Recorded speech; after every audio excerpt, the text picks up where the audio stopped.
Hello, everyone, and welcome back to the English Learning Podcast channel. I'm James, and today we have something really exciting, a secret that can change how you speak English forever. Amelia, my co-host, is here with me. How are you feeling about today's topic? Hi, everyone. I'm Amelia, and honestly, James, I'm super excited. You know, so many English learners feel nervous to speak because they worry about mistakes. But today, we're going to talk about why speaking first and thinking later can actually make you fluent faster. It's kind of like learning to ride a bike. You can't stay still forever. Exactly. And here's a little secret. The more you pause to think, the more your speaking slows down. And the more you speak, even with mistakes, the faster you get better. But don't worry, we'll guide you step by step. And just to make it fun, we're going to share stories, practice real conversations, and explore little tricks that make English feel natural. That's right. And today's episode is not just about theory. We'll give you live practice with us. So if you're ready to speak English with confidence, even if you make mistakes, stick with us. But James, before we dive in, tell us, have you ever had a moment where you tried to speak English and froze completely? Oh yes, I remember one day in a cafe, I tried to order coffee in English and my mind went blank. I could see the barista waiting and all I could think was, say something, anything, please. I ended up pointing at the menu like a tourist. Oh no, I've been there too. And that's exactly why we want to help learners feel comfortable talking first. Even if you mess up, the conversation doesn't stop. You keep going, and over time, your brain learns new words faster. Yes, Amelia. So in today's episode, we'll explore three main things. First, why speaking first actually helps you think faster in English. Second, how to practice so it becomes a habit. And third, real-life stories from people who used this method and became fluent. But before we start, let's warm up a little with a short conversation. Are you ready? Ready. Let's do a quick talk first exercise. I'll ask you something easy, and you answer quickly, without thinking too much. Perfect. What's your favorite memory from school? Quick, your first thought. I remember running to catch the ice cream truck, and I fell, but I laughed so hard that my friends laughed too. That's amazing. And see, you just spoke a full sentence naturally, no hesitation. That's the power of talking first. Exactly. And today, we'll practice this more and more. By the end of this episode, you'll see how fun speaking English can be. Okay, let's get deeper. Why do you think so many learners stop speaking English, Amelia? I think it's fear. Fear of making mistakes. Fear of sounding funny. But the truth is, mistakes are part of learning. Without mistakes, you can't improve. Right. And there's also this trap. Thinking too much. Some learners spend hours reading, writing, and memorizing, but when it's time to speak, they freeze. They have all the knowledge, but the mouth doesn't cooperate.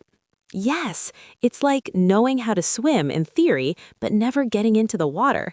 You can talk about English for hours, but until you actually speak, your brain doesn't connect words with action. Exactly, and that's why today we're focusing on a very simple rule. Talk first. Think later. Your first goal is to get your words out. Not perfect, just words. And let's be honest, James, speaking first is also about confidence. Every time you speak, even with small mistakes, your brain gets proof. Hey, I can do this. And confidence grows faster than grammar rules. Right, and here's a trick for beginners. When you don't know a word, just describe it. For example, if you forget the word umbrella, you can say, the thing I use when it rains. People will understand. Yes, and that's how you keep the conversation flowing. English learners often pause too long, thinking, I need the perfect word. But in real life, people communicate even with simple words. That's why speaking first works. And today, we'll show you exercises and real-life examples where you speak first and think later. Little by little, your fluency grows. So let's start our first real practice story.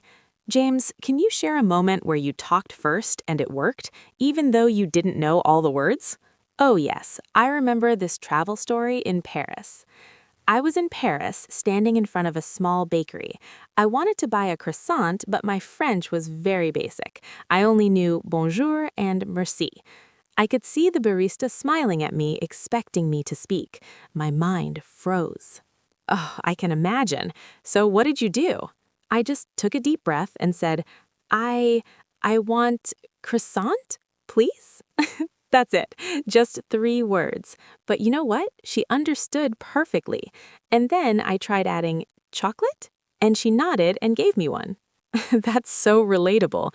You didn't know the perfect sentence, but you spoke anyway. That's exactly the point of talking first. Yes, and after that moment, I felt brave. I could try more words, more sentences. By the end of the day, I was speaking to a taxi driver, a shopkeeper, even random people in the street, all because I started talking first. Amazing! And this is the challenge we want our listeners to take. Imagine you are in a new country, or even a new conversation in English. Don't wait for the perfect words. Speak. Just start. And here's another tip for speaking. Smile when you speak. People are more patient when you look friendly. It also relaxes you, and words come faster. So true. And for our listeners, here's a little exercise. Think of one small thing you want to say in English today, maybe to a friend or online. Don't think about grammar, just say it. That's your first Talk First challenge. And if you want, you can pause this podcast, try it, and come back. We'll continue with more stories, tips, and exercises.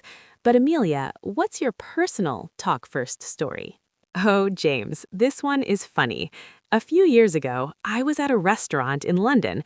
I wanted to ask for water, but I was nervous because the waiter looked serious. Oh no, I can already imagine what happened. So I said very quickly, I want water, please. But then I panicked and added, with, ice, maybe? The waiter paused, looked at me, and then smiled. That's perfect. And what did he do? He laughed kindly and gave me the water, but the best part, I realized I could keep speaking even if it was awkward. That little moment changed how I approached speaking English. I stopped waiting for perfect sentences. And that's exactly the lesson for everyone listening. You don't need perfect grammar or fancy words, just start speaking. Even a small sentence builds fluency and confidence. And here's a practical tip for our listeners. Before a conversation, think of 3 simple phrases you can say. They don't have to be perfect. For example, hello, how are you? I like this. Can you help me? When you use them, you train your brain to speak quickly. Yes, and another tip is to repeat after yourself. When you make a sentence, say it aloud again. Your mouth remembers the words faster and your confidence grows. Exactly. And if you feel nervous, you can even practice alone first. Talk to yourself in the mirror or record your voice. Don't worry about mistakes, just talk. That's so powerful. So let's do a short practice together. Amelia, I'll ask a question and you answer fast. Ready? Ready. What's your favorite food right now?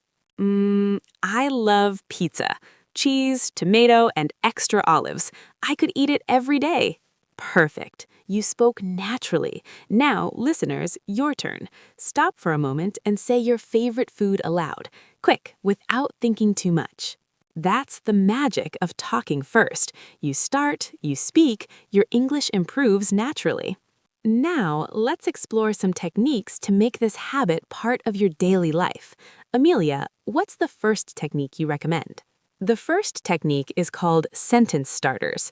These are small phrases you can use in any conversation. For example, I think, I feel, in my opinion, yesterday You just start speaking and then add details as you go. I love that. And the second technique is shadowing. It's when you listen to English, like in podcasts or videos, and try to speak at the same time. You don't have to get every word right, just speak along. It trains your mouth and brain together. Yes, and the third technique is word replacement. When you forget a word, describe it in English. For example, if you forget pen, you say, the thing I use to write. It keeps the conversation flowing. And here's a bonus, daily 5-minute talk. Every day, pick a topic for 5 minutes and speak out loud. It could be about your day, your favorite movie, or even your pet. Don't stop. Just 5 minutes. Over time, this builds incredible fluency. And the beauty is, these techniques are simple. You don't need fancy lessons. You just need courage to start talking, even imperfectly. Exactly. And here's a little challenge for our listeners. Pick one of these techniques today and try it. 5 minutes of talking starting right now, even if no one is listening. Yes, and remember, mistakes are proof that you are learning. Every time you speak, your brain gets faster at thinking in English. Right, and if you do this consistently, speaking English will feel more like a natural conversation, not a test. So let's reflect a little. What happens when you talk first, think later? You realize that English is not scary. You feel more confident, your brain starts forming